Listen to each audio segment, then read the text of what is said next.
Hello friends, how are you all? Hope you all are good and healthy. हम कर रहे हैं pair of linear equations. तो pair of linear equation में हमने डिफरेंट मेथड कर लिए हैं कि कैसे हम पेयर ऑफ लीनियर इक्वेशन को सॉल्व करते हैं। ठीक है, आज हम डिस्कस करेंगे क्रॉस मल्टीप्लिकेशन मेथड कि इस मेथड की हेल्प से हम कैसे पेयर ऑफ लीनियर इक्वेशन को सॉल्व कर सकते हैं। ठीक है, तो क्वेश्चन देखिए, सीधा क्वेश्चन पे आते हैं, या फिर मैं बता देती हूँ कि मेथड क्या है। मान लीजिए कि ये कोई भी पेयर ऑफ लीनियर इक्वेशन है, a1x plus b1y plus c1 is equal to 0, a2x plus b2y plus c2 is equal to 0। इससे आपने इक्वेशन को सॉल्व करना है। कैसे करेंगे देखिए, आपने जस्ट ये ध्यान रखना है 2 3 1 2 2 3 1 2। अब ये 2 3 1 2 क्या है, इसको जो x का कोफिशिएंट है हम ऐसे नाम लिखते हैं 1 2 एंड 3, मतलब सीक्वेंस में। जो x वाले कोफिशिएंट उसको हमने 1 नाम दे दिया, जो y के कोफिशिएंट उसको हमने 2 नाम दे दिया, जो z के कोफिशिएंट उसको हमने 3 नाम दे दिया। देन आपने करना क्या है, x लिखिए, y लिखिए और यहाँ पे कांस्टेंट के लिए 1 राइट कर लीजिए। ठीक है, अब सबसे पहले क्या लिखना है, 2 के नीचे कौन कौन आ रहा है, b1 एंड b2, 3 के नीचे कौन कौन आ रहा है, c1 एंड c2। देन 1 के नीचे कौन कौन आ रहा है, a1 एंड a2। देन फिर 3 के नीचे कौन कौन आ रहा है, 3 के नीचे कौन कौन आ रहा है, 2 3 1 2। 2 के नीचे कौन कौन आ रहा है, b1 एंड b2। थोड़ा सा एक और शॉर्ट बना देते हैं, ये यहाँ तक आएगा ये y और यहाँ तक आएगा ये 1। ठीक है, ऐसे लिखना है आपने। अब x के नीचे क्या आएगा, इसकी और इसकी क्रॉस मल्टीप्लाई, और जैसे ही आप ऊपर की तरफ जाएंगे तो साइन क्या लग जाएगा, नेगेटिव। इसकी और इसकी क्रॉस मल्टीप्लाई, जैसे ही आप ऊपर की तरफ जाएंगे साइन क्या लग जाएगा, नेगेटिव। इसकी और इसकी क्रॉस मल्टीप्लाई, जैसे ही ऊपर की तरफ जाएंगे तो साइन क्या लग जाएगा, नेगेटिव। तो देखिए सॉल्व करते हैं। x के बारे में क्या राइट कर सकते हैं, b1c2। साइन क्या लगाना है, माइनस लगाना है ना, तो माइनस b2c1 और इज इक्वल टू कर देना है, ये बीच में साइन इज इक्वल टू चलेंगे हमारे। ठीक है, यहाँ पे इज इक्वल टू, यहाँ पे इज इक्वल टू। अब c1a2 माइनस c2a1 और इज इक्वल टू 1 क्या चल रहा है हमारा, a1b2 माइनस a2b1। अब हमें तो xy निकालने से मतलब है ना, तो x कैसे निकलेगा, x को और इसको कांस्टेंट को कंपेयर कर दीजिए। कंपेयर करेंगे तो क्या आएगा आपके पास, यहाँ से अगर देखा जाए तो x b1c2 माइनस का b2c1 है ना, यहाँ पे c1 b2c1 is equal to 1 के साथ कंपेयर करेंगे तो 1 में क्या है, a1b2 और माइनस का a2b1। अब ये उधर चला जाएगा तो x क्या आ जाएगा हमारे पास, b1c2 minus b2c1 divided by a1b2 minus का a2b1। ठीक है फ्रेंड्स, अब यहाँ से करेंगे y का सॉल्व करेंगे तो सिमिलरली y को इसके साथ कंपेयर करेंगे तो इसके नीचे तो ऊपर चला जाएगा उधर जाके, तो क्या हो जाएगा, c1a2 माइनस c2a1 और नीचे a1b2 और माइनस a2b1। ये आपका आंसर हो जाएगा यहाँ से। तो हमें ऐसे x और y z की वैल्यू, x y की वैल्यू हमें two pair of linear equation in two variable है, देन टू वेरिएबल है, ऐसे हम x और y की वैल्यू फाइंड आउट कर सकते हैं। ठीक है, चलिए अब स्टार्ट करते हैं हम क्वेश्चन निकालना। क्वेश्चन कैसे निकालेंगे देखिए,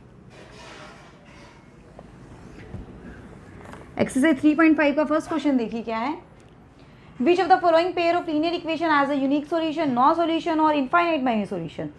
इन case there is a unique solution find it by using the cross multiplication method. पहले आपने चेक करना है क्या इनका यूनिक सॉल्यूशन है या इनफाइनाइट सॉल्यूशन है या नो सॉल्यूशन है। अगर यूनिक होगा तभी आपको फाइंड आउट करना है, अदरवाइज नहीं करना है। तो फर्स्ट लेते हैं हम x minus 3y minus 3 is equal to 0, x minus 3y minus 3 is equal to 0। Second क्या है, 3x minus 9y minus 2, 3x minus 9y minus 2 is equal to 0। अब कैसे चेक करते थे, इनफाइनाइट मैनी सॉल्यूशन है या वन सॉल्यूशन यूनिक सॉल्यूशन है या फिर नो सॉल्यूशन, कैसे चेक करते थे, a1 bye a2 b1 by b2 and c1 by c2। तो यहाँ से कंपेयर करेंगे तो a1 बाय a2 अगर देखा जाए तो कितना है, 1 by 3, b1 by b2 3 by 9 that is equal to 1 by 3 and c1 by c2 3 by 2। अब ये a1 बाय a2 तो इक्वल, लेकिन b1 bye c1 by c2 तो इक्वल नहीं है ना b1 बाय b2 के और ना a1 बाय, इट मीन्स कौन सा आ गया ये, नो सॉल्यूशन। कौन सा आ गया ये, नो सॉल्यूशन। तो हमें इसको फर्दर सॉल्व करने की ज़रूरत नहीं है, जिसका यूनिक सोल्यूशन आएगा हमें उसी को फर्दर सॉल्व करना है। ठीक है, अब नेक्स्ट चेक करते हैं क्या है। 2x + 5 = 5, 2x + 5 = 5, 3x + 2y = 8, 3x + 2y = 8। देखिए फ्रेंड्स क्या आएगा यहाँ से, 2/3 a1/a2, b1/b2 1/2 और c1/c2 5/8। ये a1/a2 इक्वल नहीं आए, हमें फर्दर तो चेक करने की जरूरत ही नहीं है। इट मीन्स इसका कितने सॉल्यूशन है, unique solution. How many solution are there, unique solution. कितने सॉल्यूशन होंगे इसके, यूनिक सॉल्यूशन होगा। अब वो यूनिक सॉल्यूशन कैसे फाइंड आउट करना है, अब हमें क्रॉस मल्टीप्लिकेशन मेथड से। तो देखिए करते हैं, इसमें लगाते हैं क्रॉस मल्टीप्लिकेशन मेथड। थोड़ा सा ऊपर लिख लेते हैं इसको, 2x + y = 5, 2x + y = 5,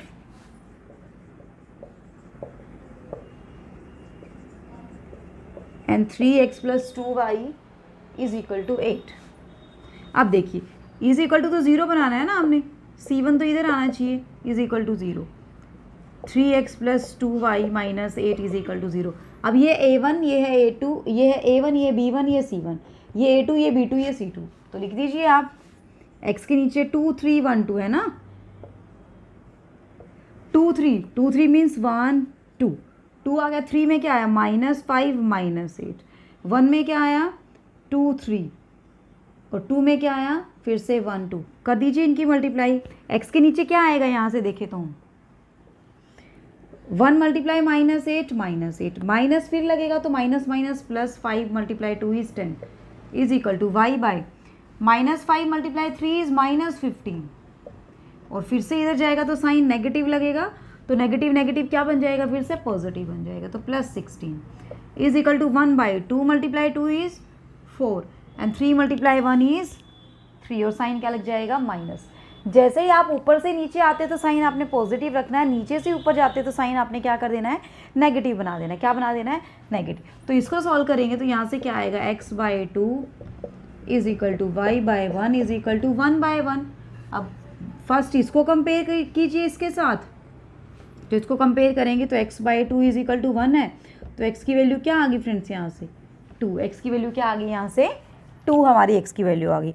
अब second y/1 is equal to 1 से कंपेयर करेंगे तो y की वैल्यू क्या आ जाएगी यहाँ से 1, y की वैल्यू क्या आ जाएगी यहाँ से 1, तो x की वैल्यू 2 निकल के आ गई, y की वैल्यू 1 निकल के आ गई। आपको सारे मेथड मैंने करवा दिए हैं, cross multiplication, substitution, elimination method और ग्राफिकली मेथड। आप कोई भी मेथड लगा सकते हैं। अगर उसने ये नहीं बोला है ना कि आप इस मेथड से सॉल्व कीजिए, वो आपको जो ईजी लगता है आप उसी मेथड से क्वेश्चन को कर सकते हैं। ठीक है, सारे मेथड हमने डिस्कस कर लिए हैं। चलिए आगे क्वेश्चन करते हैं। अभी क्वेश्चन में क्या है देखिए,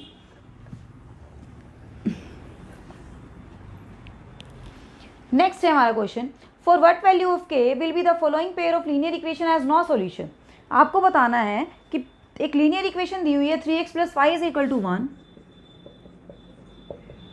एक लीनियर दूसरी और दी हुई है 2k - 1 k - 1 2k - 1 k - 1 is equal to 2k + 1 has no solution, has no solution for what value of k, for what value of k, k की किस वैल्यू के लिए इसका नो सॉल्यूशन होगा। नो सॉल्यूशन कैसे होता है, a1/a2 तो b1/b2 के इक्वल होगा, लेकिन वो किसके इक्वल नहीं होना चाहिए, c1/c2 के इक्वल नहीं होना चाहिए। तो फर्स्ट देखते हैं, सबसे पहले a1/a2 करते हैं, 3/2k - 1 is equal to b1/b2 होना चाहिए ना। पहले हम ये करेंगे, इसकी क्रॉस मल्टीप्लाई कीजिए, 3k - 3 is equal to 2k - 1, ये 2k इधर आ जाएगा तो 3k - 2k, और ये उधर जाके प्लस का 3 हो जाएगा, तो k की वैल्यू यहाँ से क्या आ गई 2 आ गई, k की वैल्यू यहाँ से क्या आ गई 2। लेकिन एक और कंडीशन है कि ये ना 1/2k + 1 के इक्वल नहीं होना चाहिए। ठीक है, अब यहाँ पे 2 पुट करके देखिए, आपको चेक करना पड़ेगा कि कहीं आपने 2 पुट कर दिया यहाँ पे और ये आपस में इक्वल आ गए तो गड़बड़ हो जाएगी हमारे पास। ठीक है, तो एक बार 2 पुट कीजिए यहाँ से, 3/2 पुट किया आपने, तो 2 पुट किया तो यहाँ पे क्या आया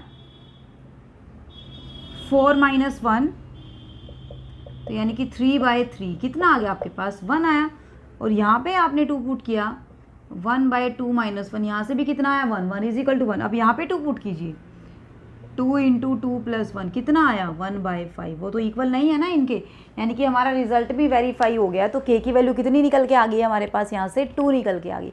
वो ए बी सी डी कुछ भी पूछे और कोई भी कंडीशन दे कि नो सोल्यूशन है तो फर्स्ट 2 इक्वल होंगे, थर्ड वाला इक्वल नहीं होगा। अगर इनफाइनाइट मैनी सोल्यूशन है तो तीनों ही इक्वल होंगे, फिर आपको तीनों ही कंपेयर करने पड़ेंगे बारी बारी से, ठीक है, टर्न बाय टर्न आपको तीनों कंपेयर करने पड़ेंगे। वहाँ से देखेंगे कि सबकी वैल्यू, जो सबके अंदर सूटेबल वैल्यू है वो कौन सी है, ठीक है। कहीं एक बार के की वैल्यू बाई चांस 1 आ जाए, एक बार 2 आ जाए, तो 1 वैल्यू क्या पता यहाँ सेटिस्फाई ना हो रही हो, यहाँ हो रही हो, और 2 वैल्यू यहाँ ना हो रही हो, यहाँ ना हो रही हो, ठीक है। तो ऐसी वैल्यू हमें देखनी है जो सबको, तीनों इक्वेशन को जो सेटिस्फाई कर दे इनफाइनाइट मैनी सॉल्यूशन के लिए या नो सॉल्यूशन के लिए। अब k इज इक्वल टू 2 हमने चेक किया, यहाँ भी सेटिस्फाई हो रहा है और यहाँ सेटिस्फाई यहाँ भी हो रहा है, नॉट इक्वल टू कंडीशन होनी चाहिए, और जो कि हमारे पास आ रही है। इट मीन्स इसके कितने सॉल्यूशन होंगे, k की वैल्यू क्या हो जाएगी फॉर नो सॉल्यूशन के लिए, वैल्यू हमारे पास क्या हो जाएगी यहाँ से 2, कितनी हो जाएगी 2। नेक्स्ट क्वेश्चन है हमारा कि solve the following pair of linear equation either by substitution method और either by cross multiplication method. आप किसी भी मेथड से सोल्व कर सकते हैं, या तो आप क्रॉस मल्टीप्लिकेशन लगा दीजिए या आप सब्स्टिट्यूशन लगा दीजिए, जो आपको ईजी लगता है उसी से करिए, ठीक है। इक्वेशन क्या है, 8x + 5y = 9,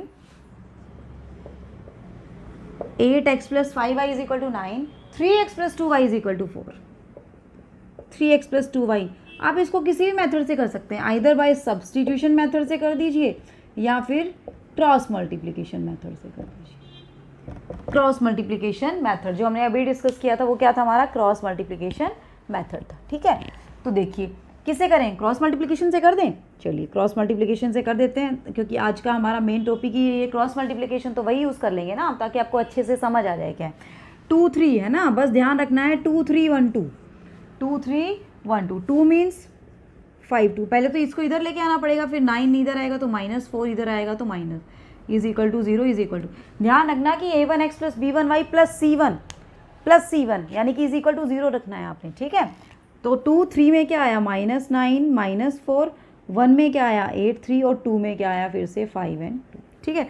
तो x के नीचे देखिए तो क्या आएगा -20 + 18, -20 + 18, y के नीचे देखिए तो क्या आया -27 + 32, और 1 के नीचे क्या आया, ऐसे ऊपर जाएगा तो नेगेटिव, ठीक है, 16 - 15, तो 1 के नीचे तो 1 ही आया, 1 के नीचे तो 1 ही आया, और यहाँ से देखें तो कितना आया -2, और यहाँ से करें तो कितना आया 5, और इज इक्वल टू 1। कंपेयर कीजिए बस आप, x की वैल्यू यहाँ से -2 और y को कंपेयर करेंगे तो y की वैल्यू कितनी आ जाएगी 5।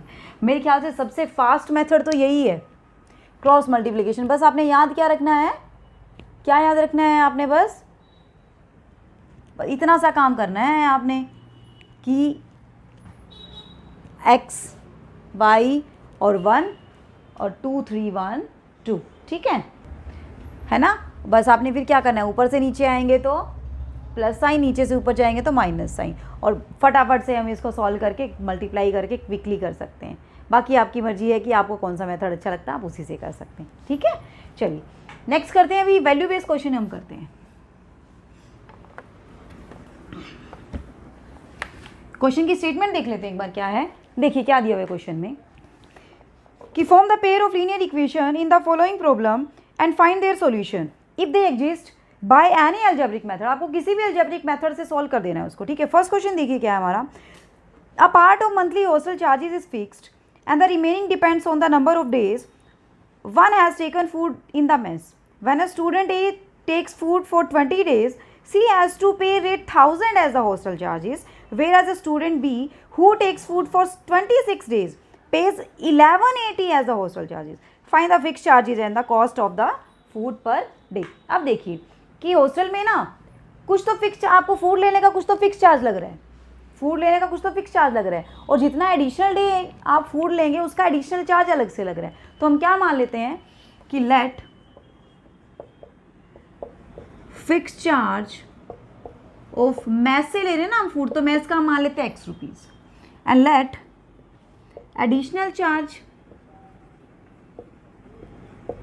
ऑफ फूड पर डे का हम क्या मान लेते हैं y, क्या मान लेते हैं y। तो फर्स्ट कितने दिन के लिए है, ए स्टूडेंट ने 20 डे के लिए लिया, तो यानी कि फिक्स चार्ज तो लगेगा ही लगेगा, और कितना लगेगा एडिशनल 20, और कितने रुपए दिए उसने 1000 रुपीज़ दिए, कितने दिए 1000 रुपीज़।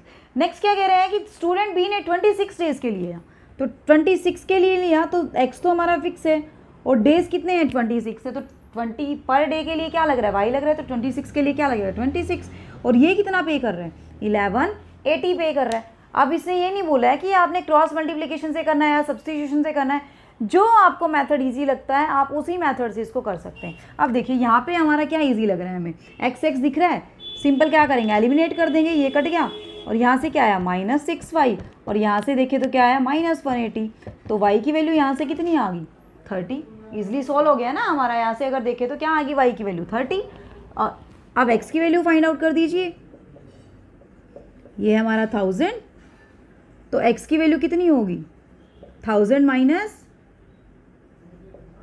600, तो कितना आंसर आ जाएगा आपके पास 400, कितना आंसर आ जाएगा 400, मीन्स 400 तो देने ही देने हैं स्टूडेंट को, और पर डे एक्स्ट्रा कितना देना है उसको 30 रुपीज़ और एक्स्ट्रा उसको देना है। ठीक है, दिए। नेक्स्ट क्वेश्चन में फ्रैक्शन का दिया हुआ है,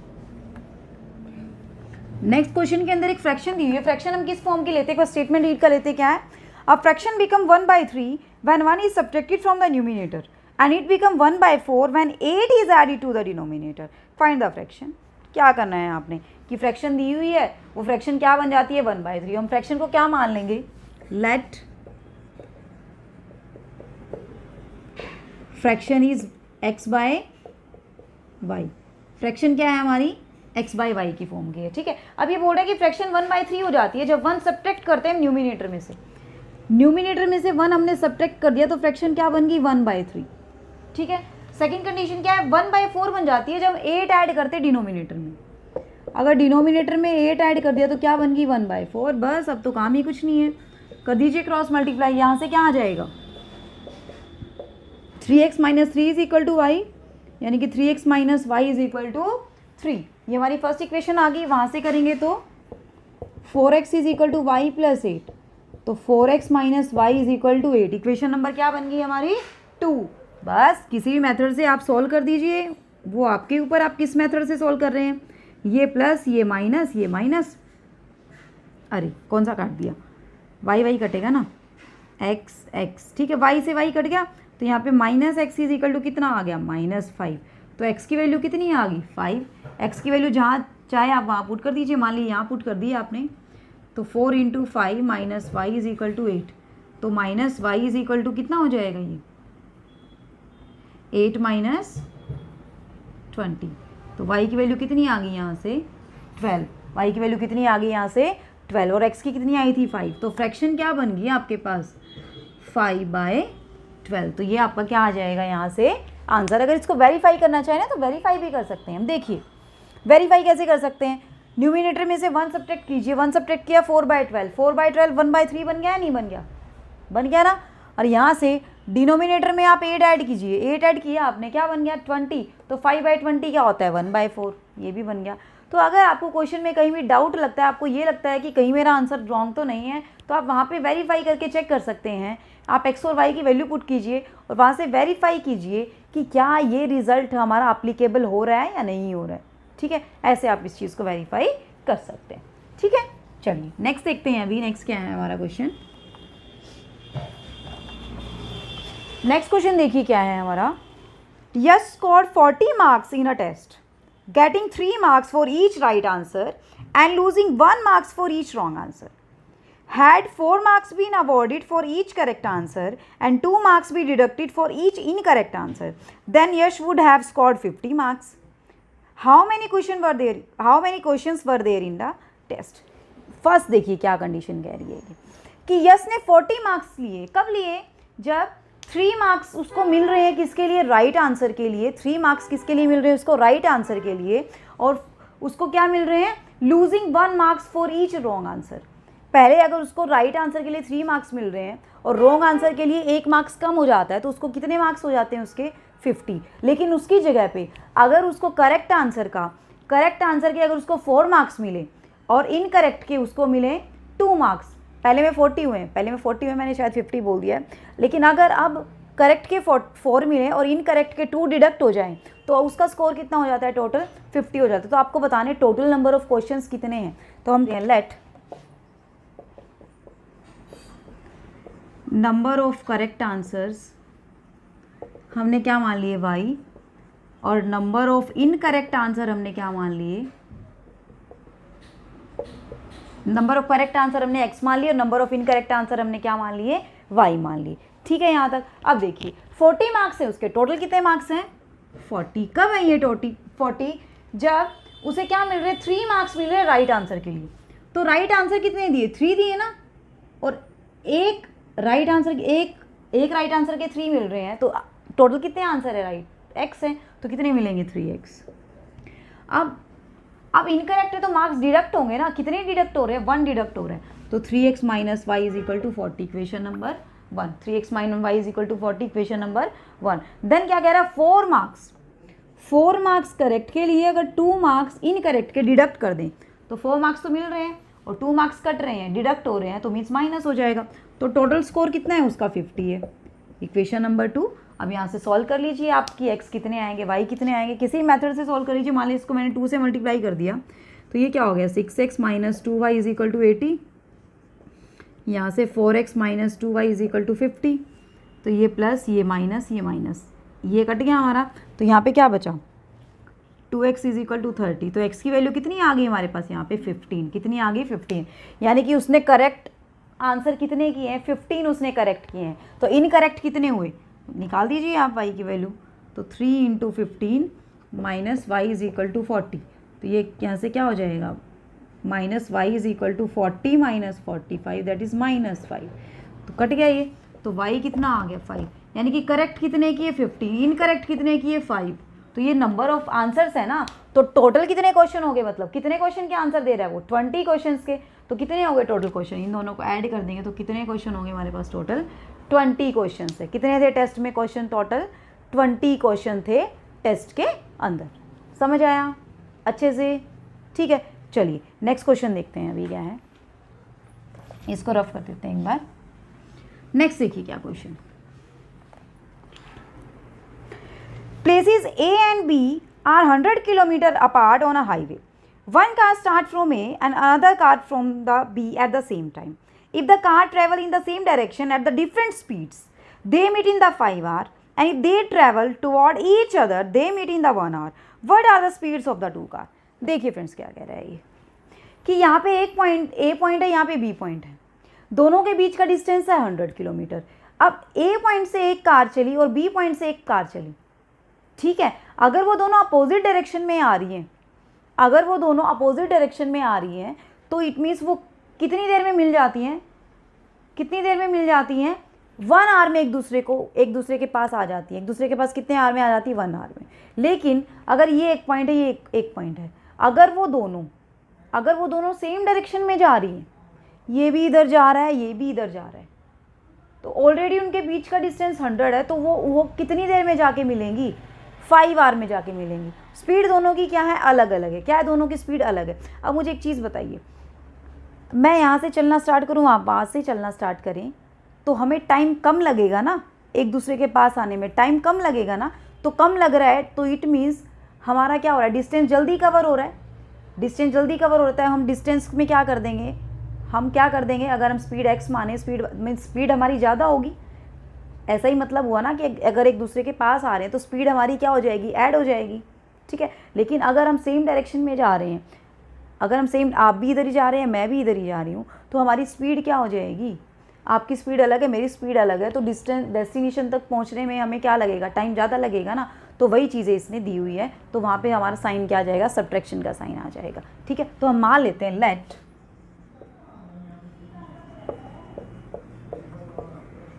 स्पीड ऑफ कार ए हमने क्या मान ली, x kilometre per hour, and speed of car B हमने क्या मान ली, y किलोमीटर पर आवर, क्योंकि हमें क्या निकालनी है, स्पीड्स निकालनी है ना। अब देखिए दोनों के बीच का डिस्टेंस देखा जाए तो कितना है 100, दोनों के बीच का डिस्टेंस देखा जाए तो कितना है 100, हमें तो डिस्टेंस ही कवर करना है ना। अब अगर वो सेम डायरेक्शन में जा रही है तो टाइम ज़्यादा लगेगा, कम लगेगा, टाइम ज़्यादा लगेगा कम लगेगा? ज़्यादा लगेगा ना। तो अगर मैं 1 का निकालूं तो ये क्या है? स्पीड है ना। और स्पीड इनटू टाइम क्या हो जाता है हमारा? डिस्टेंस। स्पीड इनटू टाइम हमारा क्या हो जाता है? डिस्टेंस। तो पहले वाले का अगर मैं डिस्टेंस निकालूं तो क्या आ गया? 5x। लेकिन वो अपोजिट, दोनों ही सेम डायरेक्शन में जा रहे हैं, तो दूसरे वाले का भी क्या आएगा भाई? 5y। तो इज इक्वल टू क्या आ गया हमारा? 100। लेकिन अगर वो आ रहे हैं अपोजिट में, अगर अपोजिट डायरेक्शन में आ रहे हैं तो दोनों की स्पीड क्या हो जाएगी? ऐड हो जाएगी। कितना टाइम लग रहा है? 1 आवर लग रहा है। तो x into 1 plus y into 1, तो यहाँ पे क्या हो गया? x plus y is equal to 100। ऊपर वाले से क्या कॉमन आ रहा है? 5 कॉमन आ रहा है ना। तो ऊपर वाली इक्वेशन क्या बन जाएगी? x plus y is equal to 20, और नीचे क्या बनी हुई है? x minus y is equal to 20, और ऊपर क्या है? x plus y is equal to 100। अब इसको ये कट जाएगा हमारा, ऐड करेंगे तो 2x हमारा क्या आ गया? 120। तो x की वैल्यू कितनी आ जाएगी? 60। अगर x 60 आया तो y की वैल्यू कितनी हो जाएगी? 40। यानी कि कार A किस स्पीड से चल रही है? 60 किलोमीटर पर आवर की स्पीड से चल रही है, और कार B किस स्पीड से चल रही है? 40 किलोमीटर पर आवर की स्पीड से चल रही है। हमेशा ध्यान रखना, आगे भी आएंगे हमारे क्वेश्चंस। अगर हम ऐसे ही ले लेते हैं, अगर आप रिवर का एग्जांपल लेते हैं, अगर आप रिवर के अलोंग आप तैर रहे हैं तो आपको टाइम ज़्यादा लगेगा कम लगेगा? डिस्टेंस कवर करने में कम टाइम लगेगा ना। अगर आप उसके अगेंस्ट जा रहे हैं तो वो भी फोर्स लगा रहा है, वो भी फोर्स लगा रहा है, तो इट मीन्स आपको क्या टाइम लग रहा है? ज़्यादा टाइम लगेगा। तो वही सेम चीज़ है। अगर ये बंदा इधर से आ रहा है, ये बंदा इधर से आ रहा है, दोनों को इस डेस्टिनेशन पे पहुंचना है, तो इन दोनों को टाइम कम लगेगा ज़्यादा लगेगा? दोनों को टाइम कम लगेगा, है ना। लेकिन अगर ये इधर है, ये दोनों ही सेम डायरेक्शन में, इधर चला गया, ये इधर चला गया इधर, तो घूम फिर के आएंगे वापस यहाँ पे, तो टाइम ज़्यादा लगेगा ना। तो वही चक्कर है इसका ये, ठीक है। चलिए लास्ट क्वेश्चन है इसका, लास्ट क्वेश्चन देखते हैं अब हम क्या है। देखिए लास्ट क्वेश्चन में क्या है हमारा कि the area of the rectangle gets reduced by 9 square units if the length is reduced by 5 units and breadth is increased by 3 units, and if we increase the length by 3 units and breadth by 2 units, then the area increases 67 square units. Find the dimension of the rectangle. क्या कह रहा है ये पहले कि अगर हम length को कम कर दें, लेंथ को हमने 5 कम कर दिया, रेक्टेंगल की लेंथ को 5 हमने डिक्रीज़ कर दिया, और ब्रेड्थ को हमने क्या कर दिया? इंक्रीज़ कर दिया, तो एरिया क्या हो जाएगा? डिक्रीज़ हो जाएगा। कितना डिक्रीज़ हो जाएगा? 9 स्क्वायर यूनिट्स डिक्रीज हो जाएगा। तो हम पहले मान लेते हैं कि लेंथ क्या है हमारी रेक्टेंगल की? लेंथ ऑफ रेक्टेंगल क्या है? लेंथ ऑफ रेक्टेंगल हमारी x, ठीक है। x यूनिट्स जो भी है, यूनिट्स कुछ भी हो सकती हैं, मीटर, सेंटीमीटर। और ब्रेड्थ हमने क्या मान ली रेक्टेंगल की? y units. अब फर्स्ट एरिया क्या होगा रेक्टेंगल का अगर देखे तो? x multiply y that is equal to y. अब हम काम करते हैं। अब हमने लेंथ को क्या करना है? फर्स्ट स्टेप पे रिड्यूस करना है ना। लेंथ को क्या करना है? रिड्यूस। कितना रिड्यूस करना है? 5। यानी कि लेंथ को क्या कर दिया आपने? 5 कम कर दिया, ठीक है। ब्रेड्थ को क्या कर दिया? 3 इंक्रीज कर दिया। ब्रेड्थ को क्या कर दिया? 3 इंक्रीज कर दिया। तो एरिया रिड्यूस हो रहा है।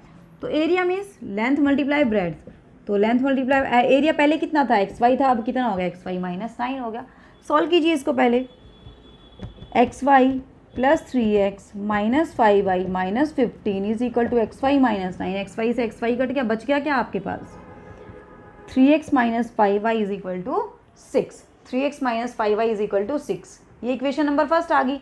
अगर हम लेंथ को भी इंक्रीज कर दें और ब्रेड्थ को भी इंक्रीज कर दें तो ऑब्वियसली बात है एरिया भी क्या होगा? इंक्रीज। अब कितना इंक्रीज हुआ है देखिए। लेंथ को हमने 3 यूनिट इंक्रीज कर दिया, और ब्रेड्थ को हमने 2 यूनिट इंक्रीज कर दिया। अब हमने दोनों में इंक्रीमेंट किया है, तो एरिया कितना इंक्रीज हो गया? 67 यूनिट इंक्रीज होगा, ठीक है। अब सॉल्व कीजिए इसको।